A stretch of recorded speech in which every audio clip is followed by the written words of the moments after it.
గమనిస్తున్నప్పుడు ఇక్కడ మాట చదువుతున్నాం మనం.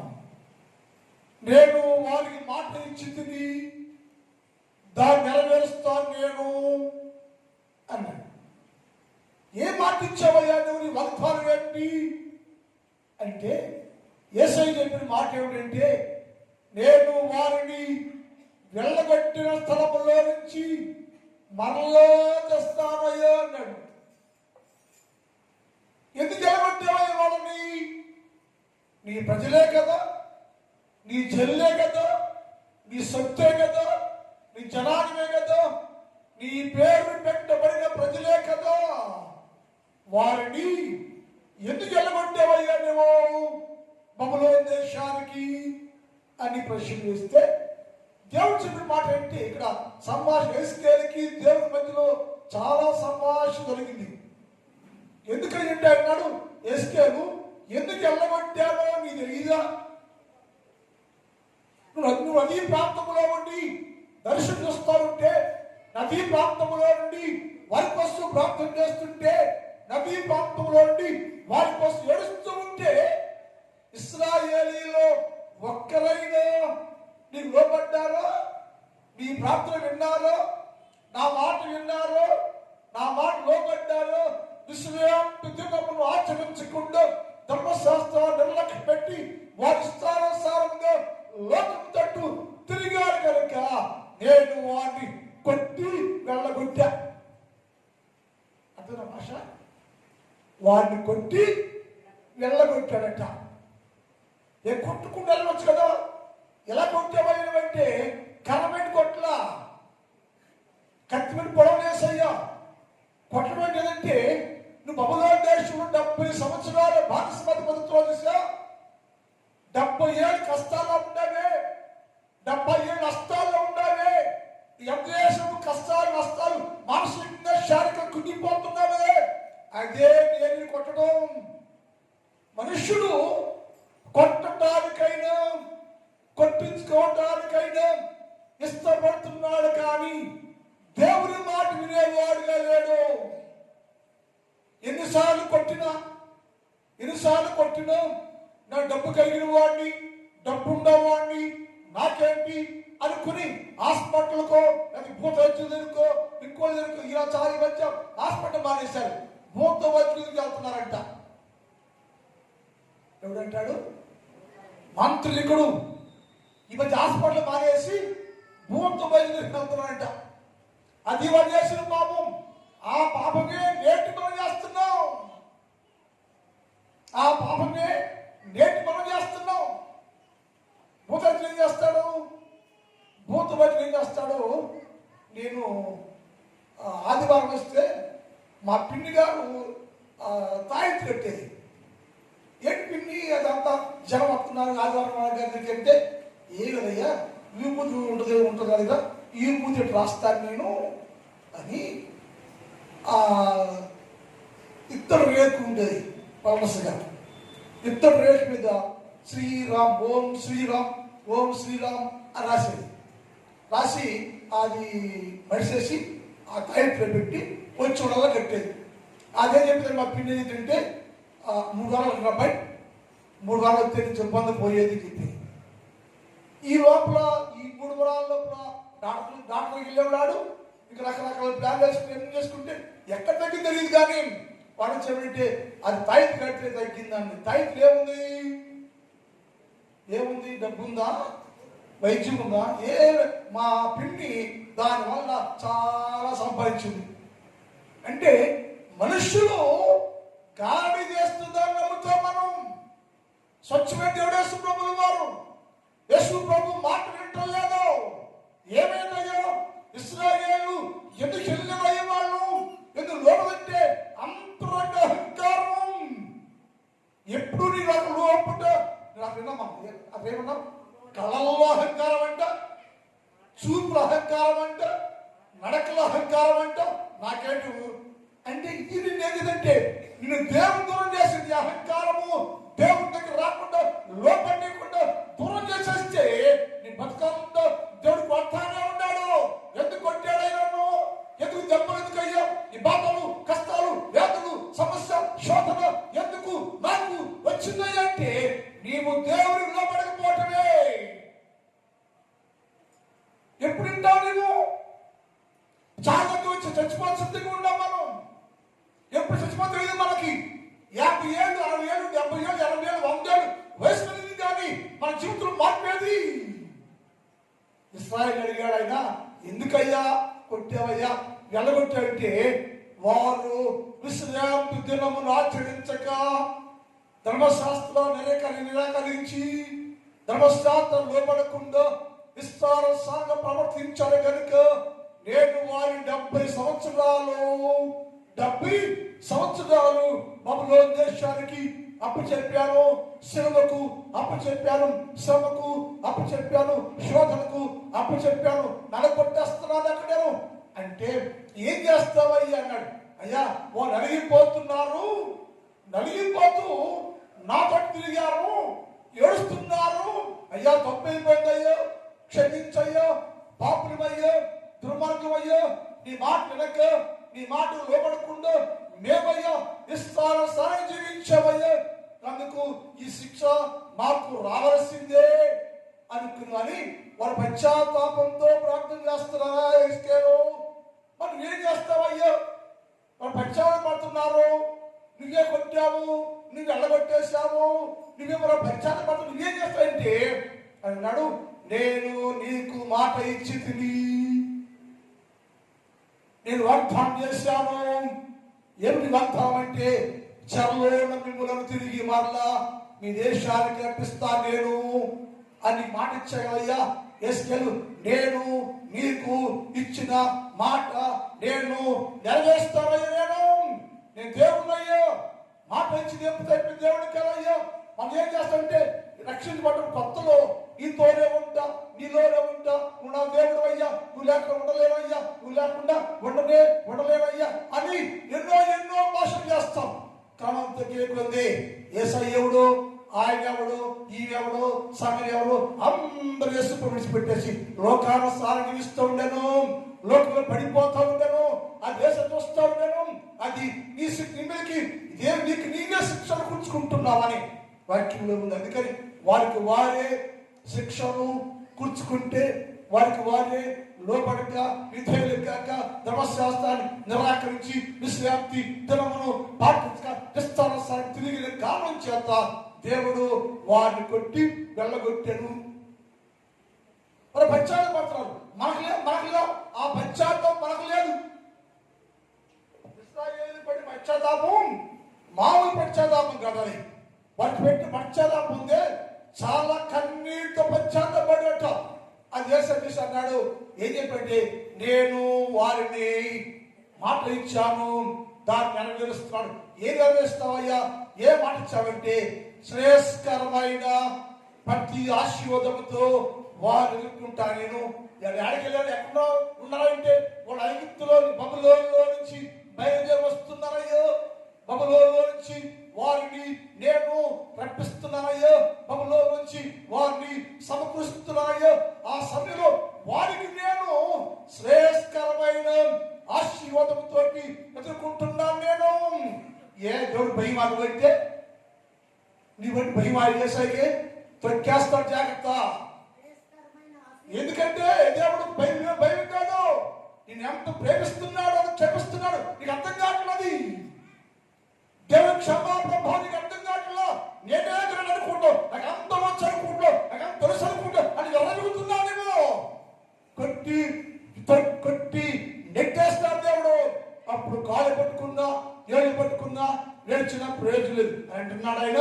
నేను వారికి మాట ఇచ్చాను కదా. ఏంటయ్యే మాట అంటే నేను శ్రేయస్కరమైన ప్రతి ఆశీర్వాదంతో నేను తిరిగి వచ్చే వారిని ఎదుర్కొని వారికి ఏది కావాలో, ఎంత కావాలో, ఏ మేలు కావాలో అందిస్తూ శ్రేష్టమైన దీవిగా నేను వారికి సమకూరుస్తున్నారయ్యా అని దేవుని వార్త చెప్పాడు. రెండోది, నువ్వు చేసిన వాగ్దానం ఏమిటయ్యా? మాట ఇచ్చాను, నేను ఏం చేస్తావు అని చెప్పినైనా నేను వారిని ఎండిపోయిన వారిని చిగురింప చేస్తున్నానయ్యో. బబులోను దేశంలో వారు ఎండిపోయారు, ఆత్మీయంగా శారీరకంగా వారందరూ ఎండిన వృక్షం వలె, ఎండిన మోడు వలె ఎండిపోయి ఎండిపోయారయ్యా, చిగురే లేవయ్యా, చిగురి చూపాలు లేదయ్యా. అయితే ఇప్పుడు నేను చేస్తానంటే వారిని మరలా చిగురింపు చేస్తానయ్యా, ఫలభర్తలు చేస్తానయ్యా, ఫలింపు చేస్తానయ్యా. ఎంత చిగురంటే అనేక అన్ని జనాంగము చూసి వారి దేవుడు అన్యాయస్తుడు కాదయ్యా, ఆ దేవుడే వెళ్ళగొట్టాడు, ఆ దేవుడే చేరదీశాడు, ఆ దేవుడే సంరక్షించాడు, ఆ దేవుడే మరలా వారి జీవితాలను చిగురింపజేసిన దేవుడయ్యా అని నన్ను గురించి అనేకమైన జనాంగము చెప్పుకునేలాగా నేను వారిని చిగురింపజేస్తాను. వారు చిగురిస్తూ ఉంటే దేశాలలో వారు చిగురించి, వారు ఫలించి, చిగురు పెట్టి ఫలిస్తూ అనేకులను చిగురింపజేసే వారిగా నేను వారిని మారుస్తా అని చెప్పాడు. యేసయ్య మాట శ్రేష్టం, యేసయ్య మాటకు శ్రేష్టం ఉంది. తన మాట ఇచ్చి తప్పే దేవుడు కాదు, నేను చేస్తాను అని చెప్పాడంటే నేను చేస్తాడు. దీవిస్తాను అని చెప్పాడంటే దీవిస్తున్నాడు. మనం చేసిన పాల్పడితే దేవుడు కూడా మనలో కూడా పొద్దులా క్షమించి మన్నించి కాపాడుతున్న కారణం మనకేంటంటే అహంకారం పెరిగింది.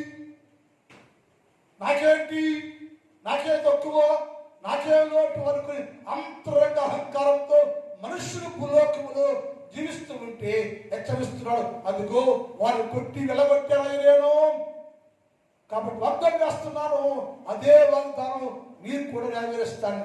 ఏంటంటే నేను వారిని చిగురింపు చేస్తానయ్యా అని చెప్పాడు. మూడవది, నేను మాట ఇచ్చుకుని దాన్ని నెరవేరుస్తాను. నేను ఏమి ఇచ్చావయ్యా, ఏ వాగ్దానం ఏం నెరవేరుస్తావంటే నేను వారిని ఏ దేశంలోకి, ఏ అన్ని జనులకి వెళ్ళగొట్టానో, ఏ అన్య దేశంలోకి నేను వారిని వెళ్ళగొట్టానో అక్కడ నుండి నేను మరల వారిని అన్ని దేశంలో నుంచి ఏ దేశంలోకి వెళ్ళగొట్టానో అదే దేశానికి తిరిగి వారిని తెస్తానయ్యా అన్నాడు. ఎస్కేలు గ్రంథం 36 చూడండి, 34 చూద్దాం.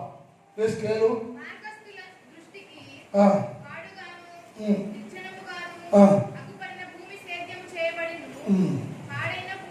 పాడైన భూమి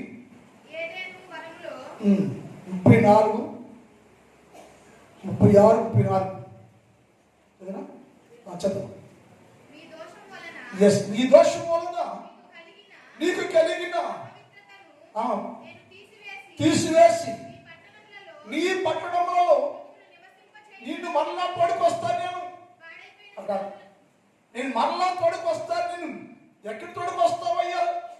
ఎక్కడి తోడుకొస్తావంటే ఏ దేశంలో ఎండిపోయావో, ఏ దేశంలో వాడిపోయావో, ఏ దేశం కూలిపోయావో, ఇక రూపాన్ని కోల్పోయావో ఆ దేశంలో నుంచి నిన్ను మరలా నేను తోడుకొని వస్తానయ్యా. ఎక్కడ తోడుకొస్తావయ్యా? నువ్వు ఎలా తోడుకొస్తావంటే మేఘాలుగా వినిపిస్తున్నాను. నేను నా ప్రజలందరినీ ముందు నేను మేఘారుడుగా ఉండి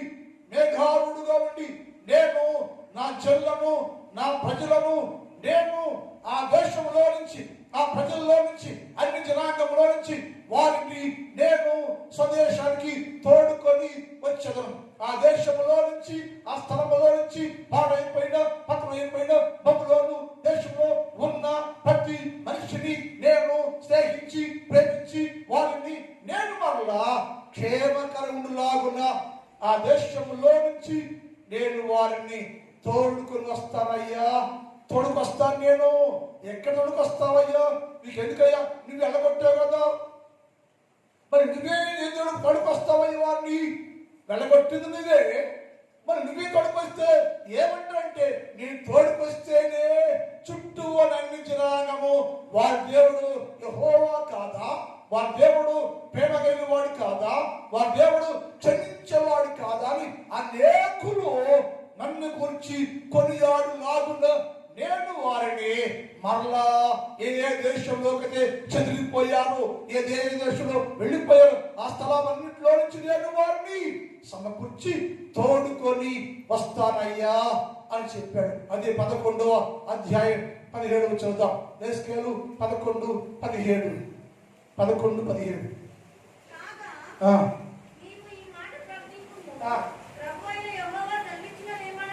ఏమనగా ఆయా జనముల మధ్యలో నుంచి, ఏ జనములో, అన్ని జనముల మధ్యలో పరిశుద్ధులు ప్రజలు ఉండిపోయారయ్యా. అన్ని జనుల మధ్యలో, ఆయా జనుల మధ్యలోకి వెళ్ళబట్టబడ్డారయ్యా. వీళ్ళు ఎందుకు వెళ్ళబట్టబడ్డారయ్యా? ఓ ధర్మశాస్త్రం లోపడక, విశ్రాంతిని ఆచరించక, వాక్యాలను లోపడక, దేవుని చెట్టుబాటు లోపడక ఇష్టానుసారం జీవించిన వాళ్ళు అహంకారంతో ఉన్న కారణం చేత నేను వెళ్ళగొట్టా. ఎనకయ్యా ఆయా దేశాలకు చెలగొట్టేసాను ప్రాణాయన. ఆయా దేశములకు, ఆయా జనుల మధ్యలో నుంచి నేను మిమ్మల్ని సమకూర్చి, మీరు చెదరగొట్టబడిన దేశములో నుంచి మిమ్మల్ని రప్పించే మాటలకి తోడుకొని వచ్చి చెదరగొట్టిన దేశములో నుంచి, చెదరగొట్టిన ప్రజల్లో నుంచి నేను మిమ్మలను తోడుకొని వస్తానయ్య. నేను ఆ దేశంలో నుంచి ఇప్పుడు దాకా ఆ దేశంలో శ్రమ అనుభవించారు, బాధలు అనుభవించారు, కష్టాలు అనుభవించారు. ఇప్పుడు అక్కడి నుంచి ఏ దేశంలో అయితే చెదరగొట్టబడ్డావో, ఏ దేశాలు వెళ్ళగొట్టబడ్డావో ఆ దేశాల్లో నుంచి, ఆ ప్రజల్లో నుంచి, అన్ని జనాంగంలో నుంచి నేను మిమ్ములను సమకూర్చి మీ అందరూ నేను ఒక చోటకి తోడుకొని వచ్చేదను. తోడుకొస్తాను నేను ముందుంటాను, నేను వెనక ప్రవర్తుంటాడు. మీ అందరూ నేను ఒక స్థలానికి, ఒక చోటుకి తోడుకొని వస్తాయా నేను అని చెప్పాడు. ఎక్కడ తెస్తావైన వాళ్ళని? అక్కడి నుంచి బబులోను దేశంలో నుంచి, అన్ని జనాంగంలో నుంచి, ఆయా దేశాల చెదిరిపోయిన నీ ప్రజలందరినీ నువ్వు ఎక్కడికి తోడుకొని వస్తావయ్యా? ఎక్కడ తోడుకొస్తావయ్య వారిని అంటే, ఇప్పుడు దాకా వారు అన్ని దేశంలో ఉన్నారు, ఇప్పుడు దాకా వారు పూజా దేశాల్లో ఉన్నారు, ఇప్పుడు దాకా వారు భక్తులైపోయారు, ఇప్పుడు దాకా వారు కలుషితం చేయబడ్డారు. ఆ దేశంలో నుంచి, ఆ ప్రజలలో నుంచి నేను మరల వారిని తోడుకుని వస్తానయ్యా. ఎక్కడ తోడుకొస్తావంటే దానికి కీర్తన 43:3 చదువుతాం. 43:3 నీ వెలుగును, నీ సత్యమును. ఎవరి కోసం ఇది? ఈ మాట చాలా విన్నాం మనం ఇక్కడే. అది ఏమంటే, అయ్యా వారి కోసం, చెరలో ఉన్న వారి కోసం, పాపంలో ఉన్న వారి కోసం, బందీలుగా ఉన్న వారి కోసం, వారందరినీ విడిపించి క్షేమకర ప్రదేశానికి తోడుకు రావాలంటే ఎవరు కావాలయ్యా? వారందరినీ క్షేమకరమైన ప్రదేశానికి దేవుడు తోడుకొని రావాలంటే ఎవరు కావాలంటే ఎవరయ్యా అని చెప్పాడు. నేను మేఘముతో నీతో వచ్చేదను, మేఘము ద్వారా నీ ముందు నడుస్తాను, నేను నీ ముందు నడిచి తోడుకు వస్తాను చెప్పాడు కదా. ఎక్కడి నుంచి? అన్ని జనాల్లో నుంచి. ఏ దేశంలోకి వెళ్ళావో, ఎక్కడ చెడగొట్టబడ్డావో, ఎక్కడ బానిసగా ఉన్నావో, ఎక్కడ జీవితాత్మకం చేసుకున్నావో ఆ స్థలంలో నుంచి, ఆ ప్రాంతంలో నుంచి నేను అందరూ సమకూర్చాలయ్యా. ఎక్కడి కొత్త ఖాళీయ్యా? అందరూ వస్తులైపోయారు కదా అక్కడ. వాళ్ళు ఎక్కడ చేస్తారైన అంటే అని చెప్పాడు, వారి కోసం నేను చదువు నీ వెలుగును, నీ సత్యమును బయలుదేరి చేయము. అది నాకు త్రోవది ఎడగెళ్ళాలి. నేను అక్కడ బయలుదేరా. నేను ఎక్కడ? బబులోను దేశంలో శ్రమలో, శోధంలో నలిగిపోతున్నా. నేను బయలుదేరి ఎడకెళ్ళాలి. నేను మనం ఏ దేశానికి వెళ్ళమంటావు, ఏ ఊరు వెళ్ళమంటావు, ఎడకెళ్ళాలి నేనంటే అది నాకు త్రోవ చూపును. అది ముందు నడుస్తూ ఉంటుందయ్యా. నా వెలుగయ్యా, నా వెలుగయ్యా, నా సత్యమయ్యా మీ ముందు నడుస్తూ ఉంటుంది. నా వెలుగు అనబడి యేసు, నా వెలుగు అనబడే యేసు క్రీస్తు ప్రభువు వారు, సత్యము అనబడే యేసు క్రీస్తు ప్రభువు వారు. ఇప్పుడు దాకా అంధకార సంబంధకు అధికారంలో నక్కిపోతూ ఉంటే, కుంగిపోతూ ఉంటే, కుషించిపోతూ ఉంటే నిన్ను క్షేమకరమైన స్థానంలోకి, క్షేమకరమైన ప్రదేశంలోకి నడిపించడానికి నేను పరలోకములో నుంచి వెలుగును, సత్యమును నీ కోసం నేను పంపిస్తే ఆ వెలుగు వచ్చంటే ఆ ఆ సత్యము నీకు ముందుగా నడుస్తూ త్రోవ ఏర్పాటు చేయబడును. ఎంత శ్రద్ధ యేసయ్యకి నీ పట్ల. నువ్వు చెడిపోతుంటే, పాడైపోతుంటే, భ్రష్టులు అయిపోతుంటే, అహంకారిగా ఉంటే, దేవుడు వదిలేసి ఉంటే, దేవుడు రాలేక నిర్లక్ష్యంగా పొల్లాడుతూ ఉంటే యేసయ్యకి ఎంత ప్రేమ చేశాడు మన పట్ల. నీకోసం నిన్ను క్షేమకరమైన స్థలములోకి, క్షేమకరమైన ప్రదేశంలోకి నేను తీసుకురావడానికి, చేర్చడానికి ఆయన వెలుగును సత్యమును పంపిస్తే, ఆ వెలుగు సత్యం వచ్చి నీ ముందు నడుస్తూ మార్గాన్ని ఏర్పాటు చేస్తుంటే, ఆ నీ ముందు వెలుగు సత్యం నడుస్తూ ఉంటే, మార్గాన్ని ఏర్పాటు చేస్తుంటే, ఆ మార్గములో నువ్వు ఎక్కడికి వెళ్ళాలో, ఎక్కడికి వెళ్ళాలో, ఏ స్థలానికి వెళ్ళాలో, ఎక్కడ ఉండాలో నీ ముందు నడుస్తున్న వెలుగు సత్యం ఉందే నీ ముందు మార్గాన్ని సిద్ధం చేసి నిన్ను ఎక్కడ తీసుకెళ్ళాలంటాడా చదువుతారా? ఎక్కడ? నీ పరిశుద్ధ పర్వతమునకును నీ నివాస స్థలమునకు అది అందరూ అది చెప్తారు సారి అప్పుడే చెప్పారు. హల్లెలూయా హల్లెలూయా. ఎక్కడికయ్యా తోడికి వెళ్తావయ్యా? ఎక్కడ తోడికి వెళ్తావు? బబులో ఉంటాను నేను, బబులోలో ఉంటాను నేను. నా బుద్ధిహీనత బబులో నిలబట్టుబడ్డాను నేను, నా తిరుగుబాటు బబులో నిలబట్టుబడ్డాను, నా అహంకారం నన్ను బట్టి నేను చేస్తున్న స్వయంకృతం అపరాధం చేత నేను వెళ్ళగొట్టబడితే, బబులోకి వెళ్ళిపోతే ఆ వెళ్ళిపోతూ ఉంటే నన్ను ప్రేమించావయ్యా, దర్శించావయ్యా, నా కోసమయ్యా నన్ను బాగు చేయాలని, నన్ను కాపాడాలి, నన్ను క్షేమించాలని, నా జీవితాన్ని మార్చాలని, నా కుటుంబాన్ని మార్చాలని, నన్ను నీతో ఉంచుకోవాలని ప్రేమించయ్యా. నువ్వు నా కోసమయ్యా వెలుగును సత్యమును ఏర్పాటు చేస్తే, వెలుగు సత్యము వచ్చి నా ముందుగా నడుస్తూ నాకు త్రోవ చూపిస్తే ఎడకొచ్చంటే దేవుని నివాస స్థలమునకు ఆయన నన్ను తోడుకొని వచ్చాను. ఎక్కడి నుంచి?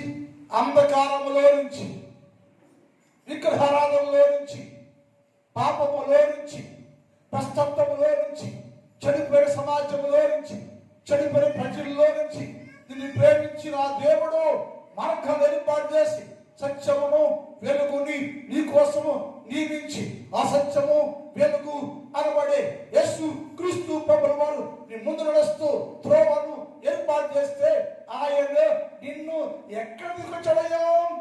అక్కడి నుంచి, ఎక్కడి నుంచి? శ్రమలో నుంచి, బాధల్లో నుంచి, కొలములో నుంచి, కష్టాల్లో నుంచి, వ్యాధుల్లో నుంచి నిన్ను నా దేవుడు ఎక్కడికి తెచ్చాడయ్యా? ఎక్కడికి తోడుకొని వచ్చాడంటే ఆయన నివాస స్థలమునకు నిన్ను తోడుకొని వచ్చాను. ఈ ఆలోచిస్తే ఎప్పుడైనా మనుషుడుగా, మానవుడిగా నా దేవుడయ్య నన్ను పాప ఊబులో నుంచి లేవనెత్తి నేను జీవిత స్థలం ఏదయ్యా, ఎక్కడైతే క్షేమం ఉండగలని గ్రహించి నా దేవుడు నన్ను ఆయన నివాస స్థలములకు తోడుకు వచ్చాడయ్యో, తోడుకొని వచ్చాడు. కాబట్టి నేను చిరకాలము ఆయన మందిరంలోనే నివాసం చేయాలి, చిరకాలము ఆయన ద్వారా బంధకాలు పట్టుకొని అక్కడ నేను ఆత్మీయంగా స్థిరపడటానికి నన్ను నా దేవుడు లేవనెత్తి పెంచి ద్వార బంధకాలలో అనగా దేవుని నివాస స్థలంలో నన్ను పెట్టాడయ్యా అని గ్రహించి నిత్యము ఆయన ద్వార బంధకాల్లో ఉండాలి. నువ్వు నిత్యము ఆయన సన్నిధిలో ఉండాలి. నువ్వు ఏం చేస్తున్నావు? నువ్వు ఎక్కుంటున్నావు? నువ్వు ఏంటి నీ గర్వం? ఏంటి నా అహంకారం? మళ్ళీ పడగొట్టాలా? మళ్ళీ పడగొట్టాలా? ఆస్తి తెచ్చుకున్నావు నువ్వు. ఆ తెచ్చుకోడు మనం ఏం చేయాలంటే నీ దేవుడు ఆయా స్థలాల్లో నుంచి నిన్ను ప్రేమించి, నిన్ను స్నేహించి తెచ్చి సత్యమును వెలుగును నీ కోసం ఏర్పాటు చేసి ఆయన నిన్ను దేవుని నివాస స్థలమునకు తోడుకొని వచ్చాడయ్యా. ఇప్పుడు ప్రశ్న, ఎందుకైనా వచ్చాయి?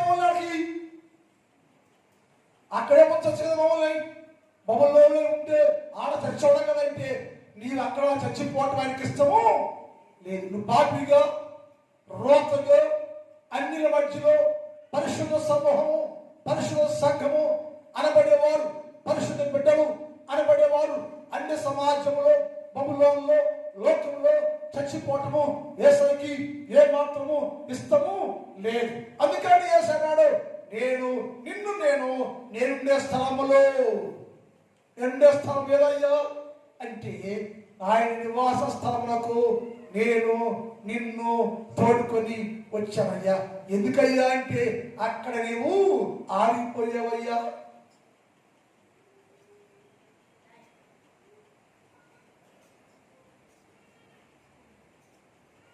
నాకే చనిపోయింది మాట చెప్పడానికి.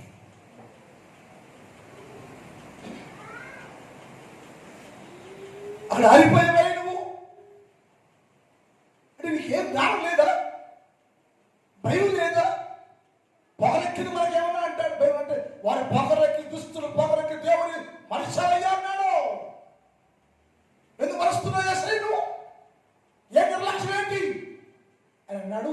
ఎందుకై తొడగొచ్చావు అంటే వారందరూ అక్కడ ఏంటంటే చీకటిగా మార్చబడ్డారయ్యా, చీకటిగా మార్చబడ్డారు, భస్తులైపోయారు.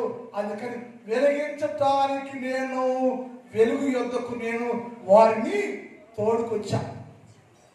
ఆడే ఉండొచ్చు కదా, అప్పుడు చీకట్లో ఉంటావు, నువ్వు చీకట్లోనే ఉంటావు.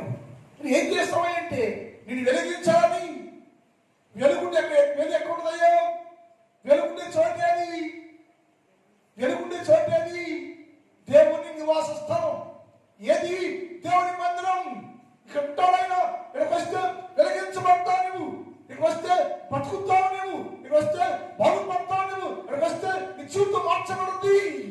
అందుకని యేసు ప్రభువు వారు అక్కడ నుంచి బబులోనులో నుంచి చీకటిలో నుంచి అన్ని మధ్యలో నుంచి విగ్రహారాధనలో నుంచి నిన్ను ఆయన నివాస స్థలమైన దేవుని సన్నిధికి ఆయన నిన్ను తోడుకొని వచ్చాడు. ఎందుకయ్యా అంటే అని చెప్పాడు, వారందరూ వెలుగు సంబంధులుగా ఉండాలయ్యో.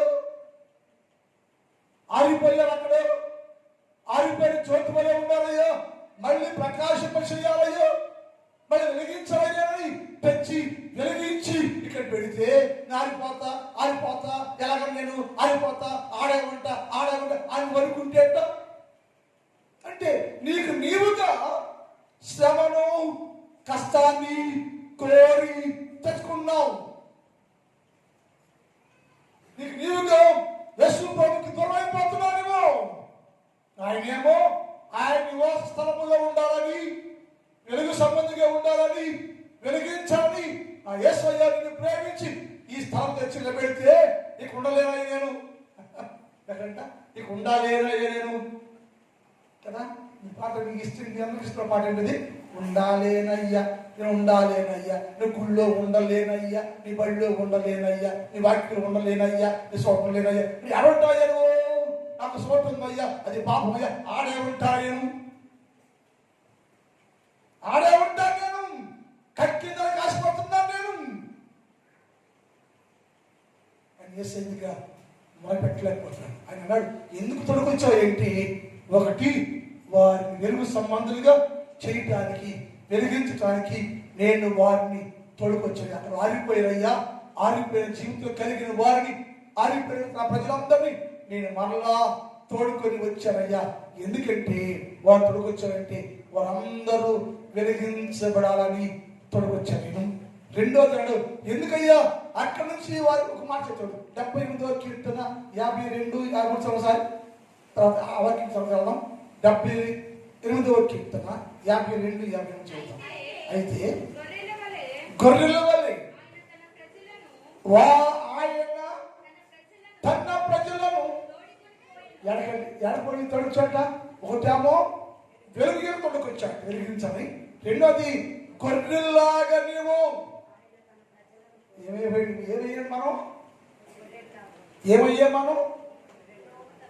ఏమయ్యాం? గొర్రెల వల్లే త్రోతైపోయాం. నా ఇష్టం వేసుకుంటా పారేసుకుంటా ఎవరు నువ్వు అడిగేవాడు అసలు నేనే హీరో అయితే ఇక్కడ నాకు ఎదురేముందని అనుకుంటున్నాడు మనుషుడు. ఏసంటాడు నేను హీరోని కదయ్యా, నేను హీరోని అయితే నాకు ప్రేమ ఉందయ్యా. ఎవడైతే గొర్రెల వలె త్రోతపోయారో విస్తార సరగ లోకంలో తిరుగుతున్నారో వారి విషయమై నేను శ్రద్ధ కలిగి ఉన్నానయ్యా అన్నాడు. ఎలా చదవాలి మనది?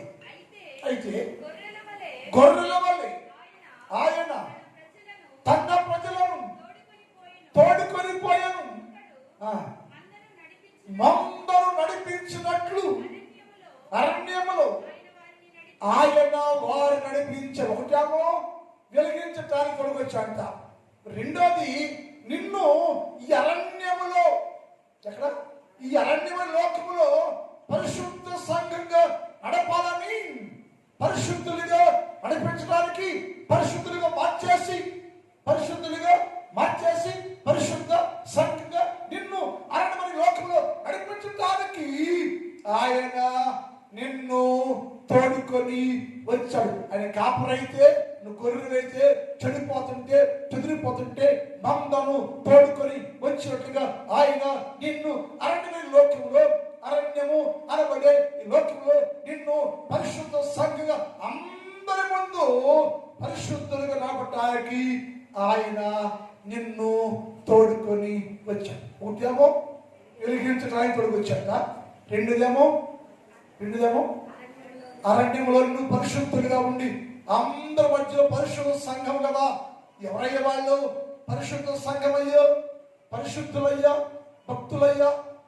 మరి నువ్వు నడుస్తుంటే లోకంలో నువ్వు ప్యాంట్ వేసుకుని చొక్కా వేసుకున్నావు, లేకపోతే నువ్వు ఏదైనా వేసుకున్నావు, ఈ లోకం నడుస్తుంటే ఆయన పరిశుద్ధుడయ్యా, పరిశుద్ధుడని అని చెప్పే స్థాయికి ఉందా? ఏం పేరు సంపాదించారు? రక్షించబడి మారుమనసు పొంది ప్రభువులో ఉండి క్రైస్తవుడిగా ఉండి అరణ్యంలో ఉంటున్నాను, అరణ్యమైన లోకం ఉన్నాను, అరణ్యంలో లోకం జీవిస్తున్నాం మనము. ఈ లోకంలో అరణ్యంలో ఎలా ఉండాలి మనం అంటే వెలిగించబడిన పరిశుద్ధ సంఘముగా నీవు ఆయన ముందు నడుస్తూ ఉంటాకే ఆయన అక్కడి నుంచి నిన్ను తోడుకొచ్చాడు, పరిశుద్ధులుగా మార్చేశాడు నిన్ను. కానీ ఇలాంటి లోకంలో పరిశుద్ధులుగా జీవించడానికి ఆయన నిన్ను తోడుకొని వచ్చాడు. మూడవది చదవండి. మూడవది ఎందుకంటే యేసు గ్రంథం 34:12 చూద్దాం. 34:12 నుంచి తన గొర్రెలు చెదిరిపోయి కాపర్లు వెతుకున్నట్లు ఆయనకేంటి అవసరం? కాపరి సంఘ కాపరి గొర్రెల కోసం వచ్చారా? అది ఆడికి వెళ్ళారు, ఎందుకు రాలేదు, ఏం చేస్తారు, బొగ్గు ఉండారా, టైం తెలియట్లేదా, అంత అయిపోయినాక ఆరాధంత అయిపోయినాక వచ్చి ముద్ద అడుగుతారా అంటాను నేను ఇక్కడ. ఎప్పుడు వాళ్ళ గుడికి రావాలి? నువ్వు గుడికి నిజమైన విశ్వాసి మందిరానికి ఎప్పుడు రావాలండి? ఎప్పుడు రావాలి? ఆరాధన అయిపోయినాక. అప్పుడు అభిషేకం వచ్చి కూర్చుంటే అడు విశ్వాసి కాదు. నువ్వు అందరికంటే ముందు దేవుని సరి కనపడాలి. నువ్వు పదవ స్థానం నీకు ఉండాలి, పదవ స్థానం కలిగి ఉండాలి, నువ్వు పదవుడిగా ఉండాలి. నువ్వు వారే విశ్వాసులు. వేసన్నాడు ఏమన్నాడా? తన గొర్రెలు చెదిరిపోయినప్పుడు కాపరి ఏ విధంగా అసకట్టుకుంటాడో, కాపు చేస్తూ ఉంటాడో, చాటిస్తాడో, కడుక్కుంటాడో, అలాగే వెతుకున్నట్లు నేను నా గొర్రెలను వెతకి అమ్మా చీకటి గల మబ్బు దినమందు ఎక్కడెక్కడ తిరిగియో ఈ నా గొర్రెలంట ఏ స్థలం తిరుగుతుంది ఎవరు తెలుసు? ఎక్కడెక్కడ తిరుగుతాను. గొర్రె అంటే గొర్రె విశ్వాస అవిశ్వాస? గొర్రె విశ్వాసి అవిశ్వాసి కాదు. గొర్రె విశ్వాసంగా చెయ్యి ఎక్కడెక్కడ తిరుగుతుందంట, విస్తారం తిరుగుతుందంట. అది మరి ఎక్కడ మబ్బుగా చీకటిగా మబ్బు గల చోట చీకటిగా ఉంటే ఆనందంట, లోయలో ఉందంట. ఎక్కడికి ఎలా వెళ్ళిపోదంట. గొర్రె మేకలా తిరుగుతూ ఉంది అని అన్నాడు.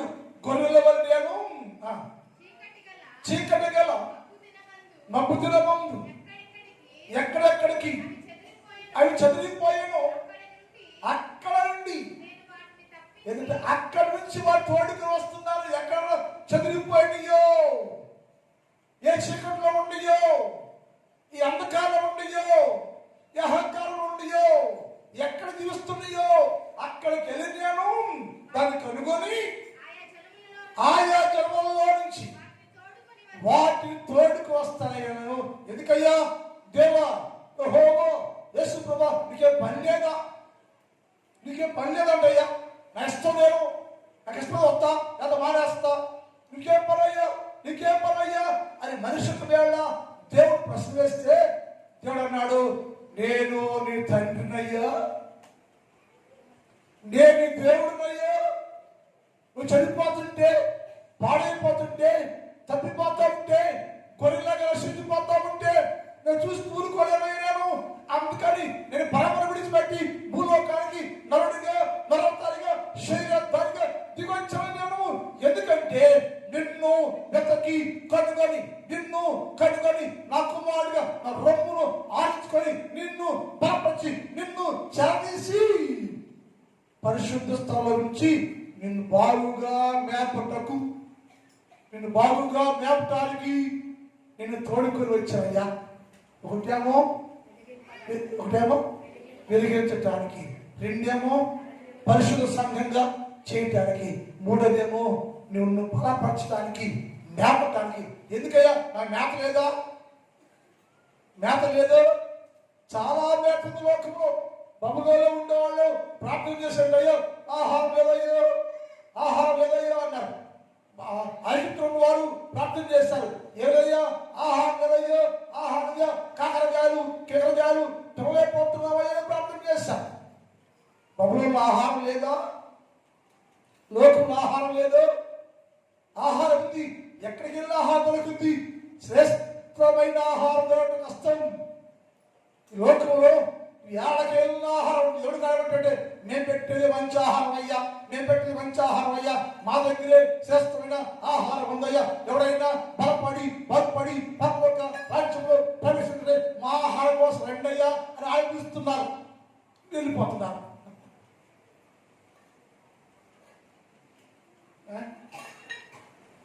ఇంటి కూడా అసలు కొంతమందికి వాటర్ పోతున్నా వాడు ఇంటి పోతున్నా లేడు. బయట వాడు వెళ్ళిపెట్టిన వాడు హోటల్లో ఏం పెడతారు, హోటల్ భోజనం, హోటల్లో భోజనం మంచి చేస్తారా? హోటల్లో హోటల్ యజమాని కూరగాయల మార్కెట్కి వెళ్తాడు. మనకి ఒకసారి చెప్పండి, ఎందుకు పనికిరాని కూరగాయలు కొంటాడు తక్కువ రేటుకి, ఎందుకు 20 తీసేసి తెచ్చి శ్రేష్టంగా చేస్తాడు. ఆయన తెచ్చే చూస్తే మనం తినలేము, ఆయన తెచ్చే చూసి తినలేమని అలాంటి చెట్టు తెచ్చి ఆ ఉప్పు కారం వేసి నూనె పోసి మార్పు చేస్తే అది తింటాం మనం. అంటే శ్రేష్ఠ ఆహారం భుజించే అలవాటు మనకు లేదు, శ్రేష్ఠ ఆహారం భుజించలే మనం. ఎందుకంటే హోటల్లో భోజనం అలవాటు పడిపోయాము, బయట భోజనం అలవాటు పోయాము. అది చాలా మాధుర్యంగా ఉందని అనుకున్నాడు. యేసయ్యన్నాడు, నా గొర్రెలు తప్పిపోయాయో తిరిగి ఆ గట్టి తిరిగి పక్క చిక్కిపోయాను, ఆ గట్టి తిరిగి అది పక్క చిక్కిపోయాను. యజమానయ్య నేను తను కనుగొన్నానయ్యో, చూస్తే పక్క చిక్కిపోయిందయ్యో, బలహీనంగా ఉందయ్యో, ఇతను బలపరచాలి నేను, బలవంతం చెయ్యాలి నేను అని దానిని కనుకొని దాన్ని తోడుకొని నేను నా నివాసానికి తెచ్చానయ్యా. ఏం చేస్తావో తెచ్చాయంటే అలాగే పూజ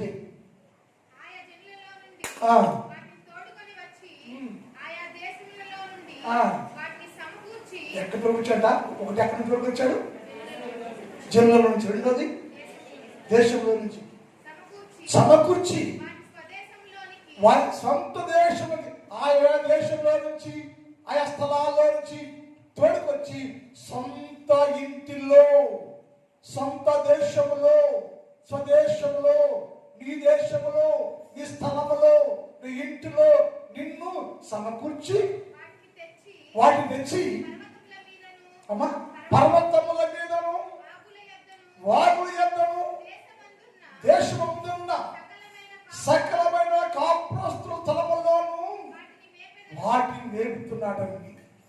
ఎందుకయ్యా నీకు ఈ శ్రమ? ఎందుకయ్యా తెచ్చావు? ఎందుకయ్యా అంటే వాటిని నేర్పాలి. నేను ఎక్కడ నేర్పుతావయ్యా? పర్వతాల్లో తీసుకుని నేర్పుతాను నేను. పర్వతాలు తీసుకుని నేర్పుతానయ్యా. వాగులు ఎందుకు నేర్పుతాను నేను? వాగు దగ్గర ఏముందంటే పచ్చిక బయలు ఉంటాయి. పచ్చిక బయలులో వాగు దగ్గర పర్వతాల్లో ఎత్తుల శిఖరాలను తోలుకొని శ్రేష్టమైన ఆహారంతో నేను నా గొర్రెలు మేపి పక్క చిక్కి పోయిన గొర్రెలకు బలమైన ఆహారం ఇస్తాను నేను, పెడతాను నేను, పెంచుతాను నేను. బలపరచడానికి మేపడానికి తొడుకొచ్చానయ్యా. ఎందుకయ్యా? అక్కడ ఉంచచ్చు కదా వాళ్ళని, అక్కడ వదిలేసుకుని వాళ్ళని. అక్కడ ఏమైపోయే వాళ్ళంటే వాళ్ళందరూ అక్కడ పక్క చిక్కిపోయారయ్యా. యేసయ్య లేకుండా, వాక్యం లేకుండా, ప్రార్థన లేకుండా, భక్తి లేకుండా, లోక సంబంధం ఉండేవాడు ఆ వ్యక్తి ఎప్పుడైతే పక్క చిక్కిపోవలసిందే. అలాంటి పక్క చిక్కిపోయి భయమే లేకుండా ఉండే ఇరుకు యేసన్నాడు, నేను వారిని కనుగొన్నానయ్యో. ఏ దేశంలో, ఏ స్థలంలో, ఏ చీకట్లో వారు ఉండారో, ఆహారం లేక అలమటించిపోతున్నారు, పక్క చిక్కిపోయారు. అలాంటి వారందరూ నేను తోడుకొచ్చి వారిని వాగుల యొద్దను, పర్వతాల యొద్దను, శ్రేష్టమైన స్థలములలో ప్రజలందరూ నేను నా గొర్రెలకు నేను జీవాహారం పెడతానయ్యో. ఎక్కడ వేస్తాయో ఆహారం అంటే వాగుల యొద్దను, పర్వతాల్లోకి తోడుకుని పోయి వాటిని మేపి నేను పరిపూర్ణమైన బలవంతులు చేస్తాను. నేను పక్క చిక్కిపోయిన దానిని బలపరిచి, దీవించి, ఆశీర్వదించి, అభిషేకించి, శుద్ధి చేసి, మంచి ఆహారం పెట్టి, పరిపూర్ణ బలంతో నింపి వారిని నా సన్నిధిలో నిలవబెట్టుకోవడానికి నేను వారిని తోడుకొచ్చాను. నేను మరి ఆహారం తింటున్నావా? బుధవారం వస్తే శుక్రవారం రావు, శుక్రవారం వస్తే శనివారం. అసలు గుడికే రావు. నువ్వు ఎలా తింటావా? ఇంట్లో తింటావా? నువ్వు వండుకు తింటావా? ఏంటి నువ్వు వండుకు తింటే భక్తులు అయిపోయినట్టు లెక్క.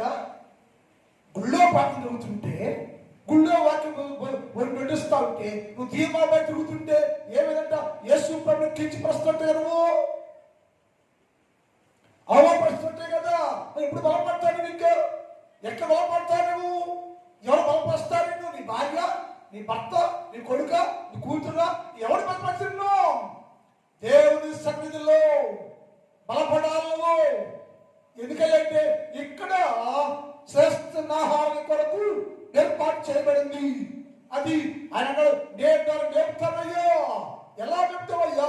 వాగుల యొద్దను, పర్వతాల్లోనూ నీ కొరకు నేను సిద్ధము చేస్తున్న శ్రేష్టమైన ఆహారాన్ని నేను నీకు ఇస్తానయ్యా. అతనువాడు ఎన్నడూ చనిపోడండి.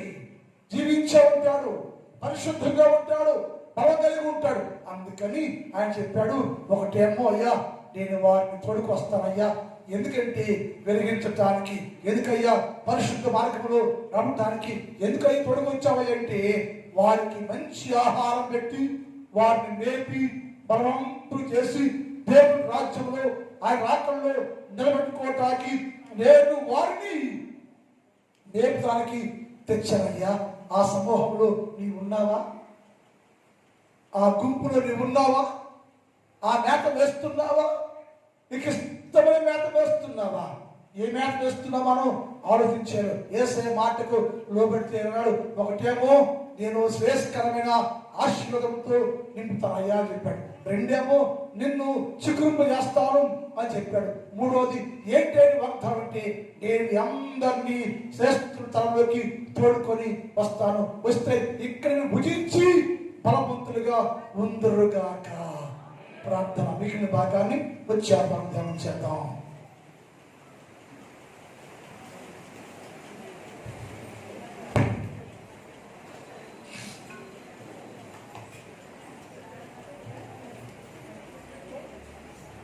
మోకరించండి. ఒక్క తల్లి ఒక్క నిమిషం మోకరించండి అమ్మా. పక్కనుండు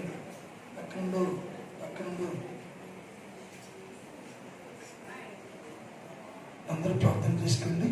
చిన్న ప్రార్థన. యేసయ్యతో మాట్లాడు. దేవా నాతో మాట్లాడయ్యా, నా దర్శించయ్యా, నా జీవితంలో ప్రభువా నేను బబులోలో ఉన్నానేమోనయ్యా, బబులో దేశంలోనేమోనయ్యా, నేను పక్క చిక్కిపోయాను ప్రభువా, పక్క చిక్కిపోయాను యేసయ్యా, నాతో మాట్లాడుతండి, నన్ను తోడుకుని రా ప్రభువా, లోకంలోంచి తోడుకొని రమ్మయ్యా, లోకంలోంచి తోడుకొని రా ప్రభువా, పరిశుద్ధ స్థలంలోనికి నీ నివాసంలోకి నన్ను తోడుకుని రా ప్రభువా, ఈ నివాస స్థలంలో నన్ను వేపయ్యా, నన్ను పరిశుద్ధుడిగా మార్చయ్యా, పవిత్రుడిగా మార్చయ్యా, శ్రేష్టమైన శక్తి కలిగిన వారిగా నన్ను మార్చుదేవా అని ప్రార్థన చేసుకోమ్మా. అక్క, తమ్ముడు, చెల్లి ప్రార్థన చేసుకోండి. ఒక్క విషయం ప్రార్థన చేసుకో. ఈ దేవుడు నీకు సమయం ఇది, దేవుడు నీకు ఇచ్చిన సమయం ఇది. ఈ వాక్యము నీకు అర్థమైతే నువ్వు గ్రహిస్తే, దేవా నేను కూడా ప్రభా కొర్రె వలె తప్పిపోయానయ్యా, కొర్రె వలె తొలగిపోయాసయ్యా, నన్ను కనుగొన్నామయ్యా, నన్నయ్యా పరిశుద్ధులుగా వెలిగించడానికి నాకు తెచ్చి నీ నివాసంలో పెట్టా తండ్రి, నీ సన్నిధిలో నిలబెట్టా ప్రభా, ఎక్కడా పడిపోకుండాయ్యా మరలా నాకు వెలుగు సంబంధం చెయ్యయ్యా అని ప్రార్థన చేసుకోండి. ఒక్క నిమిషం ప్రార్థన చేసుకో. అందరూ ప్రార్థనలోకి పెంచండి. అక్క ప్రార్థన చేసుకోమ్మా. ప్రార్థన చేసుకో. ప్రభుత్వం మాట్లాడు, దర్శించయ్యా, బలపరచయ్యా, ఆత్మాభిషేకం నింపయ్యాని ప్రార్థన చేసుకో. ప్రభుత్వం మాట్లాడు తల్లి, ప్రభుత్వం మాట్లాడుకోండి. అందరూ ప్రార్థనలో ఉండండి. ఎవరు మౌనం ఉండదు. సమయాన్ని పోయేది మీరు ప్రార్థన ఏకీభవించండి. ప్రభుత్వం మాట్లాడండి. దేవా ఇప్పుడు సరిచేయ్యా, బాగు చేయ్యా, నన్ను కూడా నీ సన్నిధిలో నిలబెట్టయ్యా, నీ భక్తిలో నిలబెట్టయ్యా, వెలుగు సంబంధిగా చేయ్యా, వెలిగించయ్యా నా జీవితాన్ని. నేను కూడా పరిపూర్ణ ఆహారం భుజించి మంచి బలము కలిగిన విశ్వాసగా, మంచి బలము కలిగిన గొర్రెల నేను నిలిచి ఉంటాను, సహాయం చేయ్యా అని ప్రార్థన చేసుకోండి.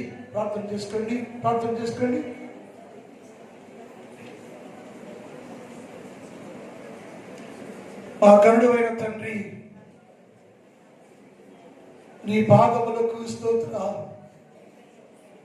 యేసయ్యా, నువ్వు చాలా ప్రేమ కలిగినవాడవయ్యా, నీ ప్రేమ ఆశ్చర్యమయ్యో, నీ కార్యాలాశ్చర్యం తండ్రి, అది మా జీవితాల్లో జరిగిస్తున్నావయ్యా. నీ ప్రేమ వెలగట్లేవు ప్రభు. మనందరి ప్రభు వెతకి కనుగొని చదివిపోయిన వాళ్ళందరినీ సమాజముగా, సంఘముగా సమకూర్చి నీ నివాస స్థలంలో వాళ్ళందరినీ నిలబెట్టావు ప్రభువా. అందరు బట్టి నీకే స్తోత్రమయ్యా. నువ్వు మాట ఇచ్చావయ్యా, ఎవరు నశించి పోవటము నాకు ఇష్టం లేదు, అందరూ నేను సమకూర్చి పరిశుద్ధులుగా చేస్తానని మాట ఇచ్చావయ్యా. ఈ వాగ్దానాలు మా పట్ల జరిగిస్తున్న ప్రభువానికే స్తోత్రం. ఉదయ కాలంలో ఈ స్థానంలో ప్రభువా మోకరించిన ప్రతి బిడ్డయ్యా, నీ బిడ్డల ప్రభువా, చిన్నవారు, పెద్దవారు, యవనస్తులు, స్త్రీలు, పురుషులు, వృద్ధులు అనేక మంది ఈ స్థలంలో ఉన్నారయ్యా. ప్రతి బిడ్డలను దర్శించండి. అందరినీ కుమారులయ్యో, నీ కుమార్తెలయ్యో, నీ బిడ్డలయ్యా, ప్రతి బిడ్డను దర్శించయ్యో, దీవించయ్యో, ఆశీర్వదించయ్యో, గొప్ప దేవుడితో నింపండి ప్రభువా. నా సంఘాన్ని బట్టి ప్రార్థన చేస్తున్నా. నా సంఘమయ్యా పరిశుద్ధ సంఘంగా ఉండాలయ్యా. నా సంఘం ఎవరు నిర్లక్ష్యంగా ఉండకుండా గొర్రెల వలె తప్పిపోకుండా ఒకే స్థలములో, నీ నివాస స్థలములో ఫలించే వారిగా ఉండే భాగ్యము దయచేయండి అయ్యా. ఉదయం అంతా మాతో ఉన్నారయ్యా, రోజంతా మాతో ఉన్నాడు. ప్రతి రోజు అందరినీ దీవించండి. పొలాలను, పంటలు, వ్యవసాయాలు తోడుగా ఉండి మంచి పంటలు పండించుకోవడానికి సహాయం చేయి. ఎవరికి ఏది కావాలో, ఏ మేలు కావాలో, ఏ సహాయం కావాలో అనుగ్రహించండి. ప్రతి కుటుంబానికి చాలా మేలుతో నింపి కాచి కాపాడయ్యా, సహాయం చేయి. మంచి ఆరోగ్యాలతో నింపండి, పరిపూర్ణ ఆరోగ్యాలు ఇచ్చి కాపాడి దీవించి నీ సేవ కొడుకొని మేము పొందుకోనమని యేసు వారి పరిశుద్ధ నామములో ప్రార్థిస్తూ ఉన్నాం తండ్రి. ఆమేన్. అంతరించబడ్డామండి. ఆశీర్వాదము మీద వర్షింప చేయుమీశా, ఆశతో నన్నియున్నాను ఈ సత్య వాగ్దానము. ఈ మాహి మీద కృపయిచ్చుము దేవా, కమర ప్రేమ వర్షము కృపయిచ్చుము. తండ్రి దేవుని ప్రేమ, కుమారుడు యేసుక్రీస్తు వారి కృప, పరిశుద్ధాత్మ దేవుని యొక్క అన్నిటి సహవాసం ఇప్పుడు ఎప్పుడు ఎల్లప్పుడు సదాకాలము మనందరి తోడై ఉండును గాక. ఆమేన్. హల్లెలూయా, హల్లెలూయా. మీ అందరూ కొందనాలండి, క్షేమంగా వెళ్ళండి.